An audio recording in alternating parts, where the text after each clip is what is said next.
Bonjour. Olivier Keplin, Gérard Garouste. Je crois qu'on est là pour parler de nos activités artistiques. Vous savez, il y a une chose qui est très importante. Est-ce que je commence tout de suite d'emblée sur... Normalement, on avait prévu nous aussi, mais on peut abandonner, on peut se jeter aussi. Je te posais une question. En fait, c'est simplement pour que tu puisses raconter ce qu'est la source. À l'époque, moi, j'organisais des expositions, j'écrivais sur l'art, j'avais des responsabilités au ministère de la Culture. Et au bout d'un certain temps, je me disais, c'est formidable, bien sûr, ça crée un milieu professionnel, bien sûr, mais je me suis dit, c'est drôle, l'art, c'était pas ça d'abord, c'était la croyance en la force de la création, la force de l'art, comme dans cette exposition que j'avais inventée au Grand Palais, et c'est ça qui compte. Et puis j'avais lu une brève dans un magazine. Je connaissais l'œuvre de Gérard, mais nous nous connaissions très mal, on s'était croisés. L'artiste Gérard Garouste a décidé de fonder une association pour remettre la création au centre de ce que peut être, on va dire, la construction de soi pour des enfants parfois très en difficulté, parfois en tout cas en questionnement.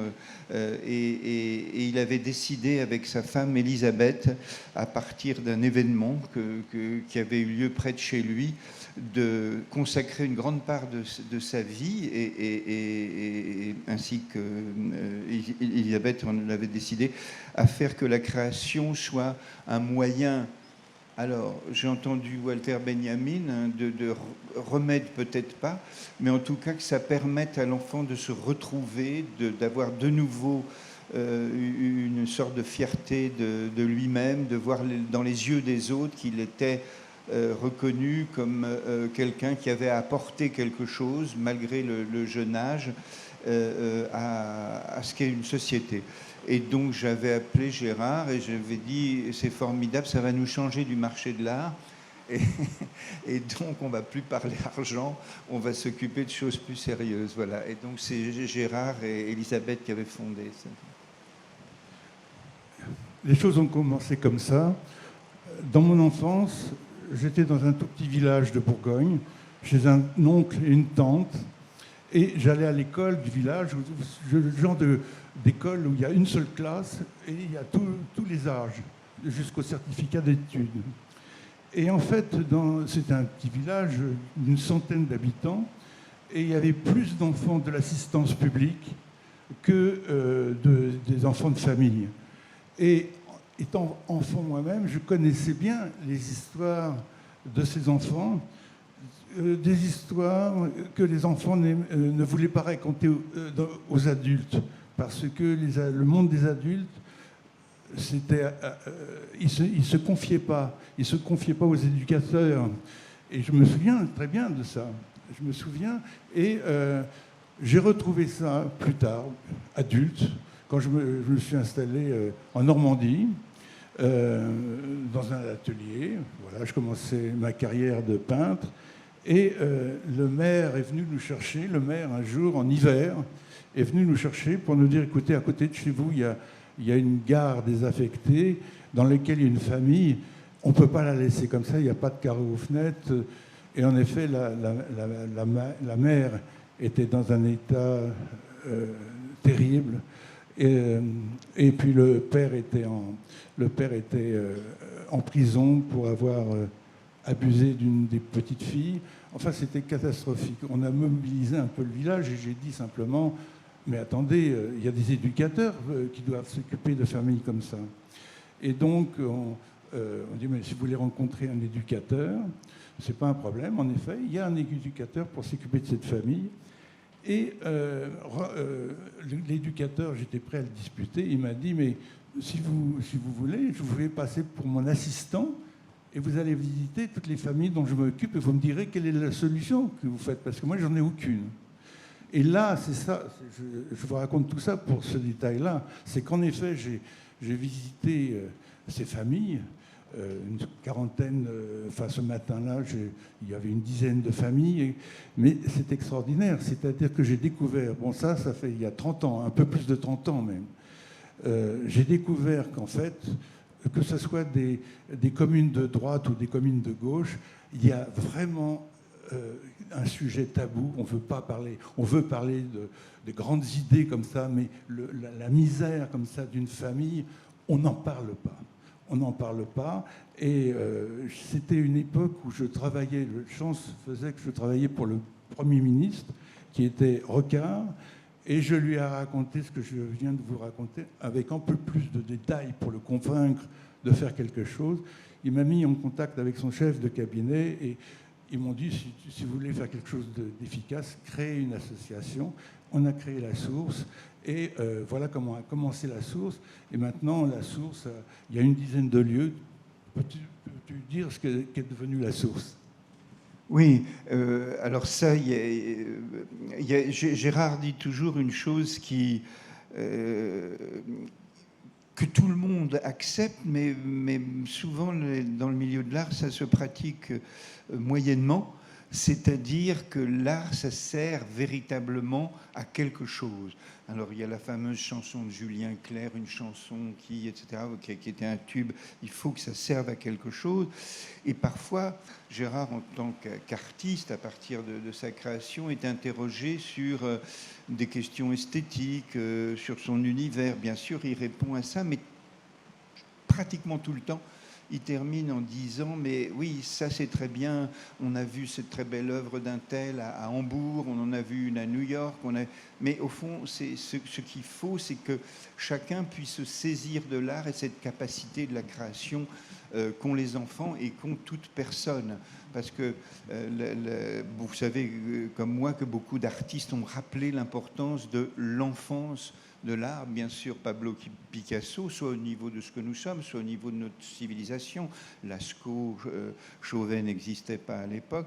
Donc ce pari, tu l'as mené aussi, indépendamment de La Source, dans toute ton action, parce que Gérard s'est toujours engagé par sa parole, dans ses interviews, par sa manière de faire. Si vous allez à Beaubourg, il y a l'expo de Gérard Garouste, mais il y a tout un endroit, on a demandé à ce qu'il y ait un endroit consacré à ce que font les enfants et sur la mezzanine, et chacun peut donc y participer aussi. Mais par ailleurs, Gérard s'est engagé dans les comités, alors évidemment, comme tu es, le monde politique, le monde économique, etc., et a toujours porté cette parole. Je me souviens, il y avait Didier Lecoude au conseil de comment on fait entrer ça plus dans l'école, comment il faut se dire que tu as illustré cette phrase très belle, je crois, pour chacun d'entre nous, que moi je trouve très belle, que tu dans un des films qui t'est consacré, où tu dis comme je ne pouvais pas faire confiance à ma tête, alors j'ai fait confiance à mes mains. Et c'est aussi des portes qui s'ouvrent pour toute une série d'enfants, même dans l'enseignement traditionnel. Je veux dire, voilà, cette voie, c'est ce sillon de la création et de la création plastique que tu as toujours porté et que porte La Source. Vous savez, La Source, c'est pour des enfants, et le mot-clé, c'est la transmission. Nous, en tant qu'adultes, on a maintenant une expérience, et on peut vraiment apporter à un enfant, dans cet esprit de transmission, les clés de la liberté, les clés de la responsabilité, parce que les enfants dont on s'occupe, tu pourras peut-être parler, si on a le temps, du nombre d'enfants considérable, parce qu'il y a 10 sources maintenant en France, et on espère bien en avoir beaucoup plus.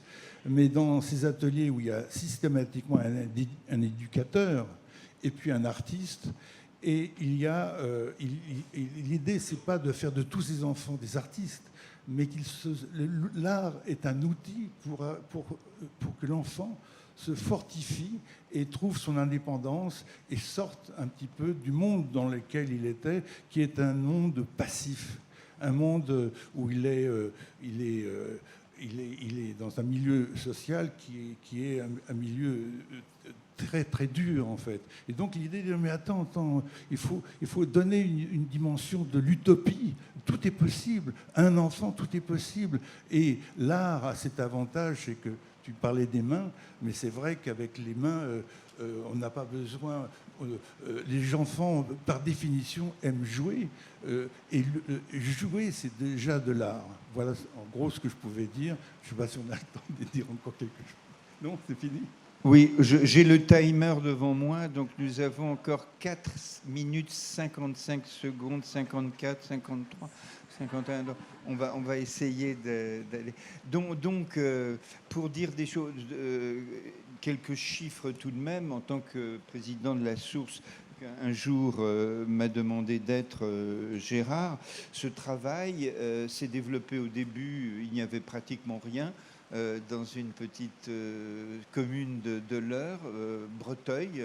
Et en fait, il y a une chose importante, c'est que travaillant bien sûr avec qui nous avions affaire, on regarde, eh bien figurez-vous que c'est la ville où est né, peut-être, certainement, ça vous dit quelque chose, où est né Pascal Quignard.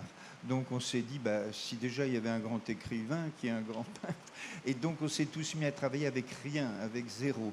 Aujourd'hui, nous avons 10 sources qui se sont développées sur l'ensemble du territoire. Ces 10 sources viennent généralement d'initiatives de tout un chacun. Ils veulent apporter à ce qui est les principes de ce que nous avons tenté de faire, et ils créent avec l'aide de toute une série d'acteurs, évidemment leur municipalité, leur région, donc il y a du public, du privé. Ces 11 sources aujourd'hui reçoivent chaque année 12 000 enfants. Il faut reconnaître que tout ça n'est possible, cette espèce de manière de faire passer le message sur l'importance du créatif et de la création, grâce à l'aide à la fois moitié publique, moitié privée. Évidemment, il faut peut-être se dire que des gens comme Emmerich se sont fortement engagés, le groupe Emmerich à nos côtés. Il y a eu aussi Total, la fondation Total. Il y a les artistes qui sont venus à travers leur association de droits d'auteur, l'ADAGP, ce sont nos gros mécènes. Et puis nous avons une kyrielle d'autres mécènes que je ne peux pas tous citer. Et puis le public était là. Évidemment, le ministère de la Culture, à travers ses développements régionaux, enfin ses directions régionales, le ministère de l'Éducation nationale, avec qui nous avons passé une convention, et c'est toujours beaucoup de travail, mais finalement, on a toujours eu en réponse beaucoup de convictions. On a toujours eu, oui, ce qu'a inventé Gérard Garouste, c'est véritablement quelque chose que nous n'avons pas dans aucun de nos manières de penser l'institution, par exemple éducative. Mais en fait, ce qui compte, c'est d'essayer de prendre l'enfant avec tout son milieu autour, son milieu familial, son milieu scolaire, etc. Et en gros, nous avons un budget pour nos 10 sources. J'oublie La France s'engage, vous savez, qui est quelque chose qui a à voir un peu avec aussi vos initiatives et qui a été très présent. À un moment, ils nous ont dit, voilà, nous allons nous engager à vos côtés, et de manière très notable. Et donc, ça nous a beaucoup aidé. En gros, nous avons un budget de 2,3 millions sur l'ensemble des sources, qui augmente un peu chaque année, mais on a besoin encore de votre aide et besoin de tous les entrepreneurs qui pensent qu'il faut qu'ils entreprennent quelque chose, absolument. D'abord, en remerciant évidemment la BPI d'avoir nous avoir invités. Merci beaucoup. Et dans ce cadre-là, avant de laisser le mot de la fin à Gérard, nous avons aussi l'aide depuis le début des artistes qui sont toujours à nos côtés, que ce fût César, Jean-Pierre Reynaud, enfin on ne va pas tous les citer, Ming, Fabrice Hibert. Et alors, concrètement, 0,45, nous faisons une vente aux enchères le lundi 12 décembre à la Société d'encouragement pour l'industrie nationale. C'est en face de l'église Saint-Germain-des-Prés. Et chaque année, des artistes, grâce à l'aide de l'industrie Vitra, modifient des meubles, ce que nous donne Vitra, et ils inventent quelque chose. Là, cette année, c'est avec une chaise. Pour ceux qui ont un petit peu d'argent, n'hésitez pas à venir à cette vente, et si vous en avez les moyens, d'acheter une de ces créations de designers principalement, et aussi d'artistes, peintres, sculpteurs, etc. Voilà. Si je dis un dernier mot, vous savez, l'art, ce n'est pas seulement une distraction, ce n'est pas seulement un loisir, c'est quelque chose d'essentiel. Et tout simplement, dans toutes les politiques que j'ai pu connaître, l'art n'a jamais la place qu'il mérite. Dans un budget, c'est toujours ce qui se passe en dernier, ce qui est donné à l'éducation nationale, du côté des enfants, c'est rien. Alors que un grand mathématicien comme René Thom disait, mais on donne trop de choses du côté des mathématiques et de la littérature. Il faudrait donner beaucoup plus de choses du côté de l'art, de cette formation artistique, parce que c'est ça qui développe l'intelligence. Et ça, c'est valable pour tous les enfants. Voilà, merci. Juste pour conclure sur ce que tu viens de dire, je t'ai cité tout à l'heure, mais il ne faut jamais oublier cette belle citation de Robert Filiou: l'art, c'est ce qui rend la vie plus intéressante que l'art.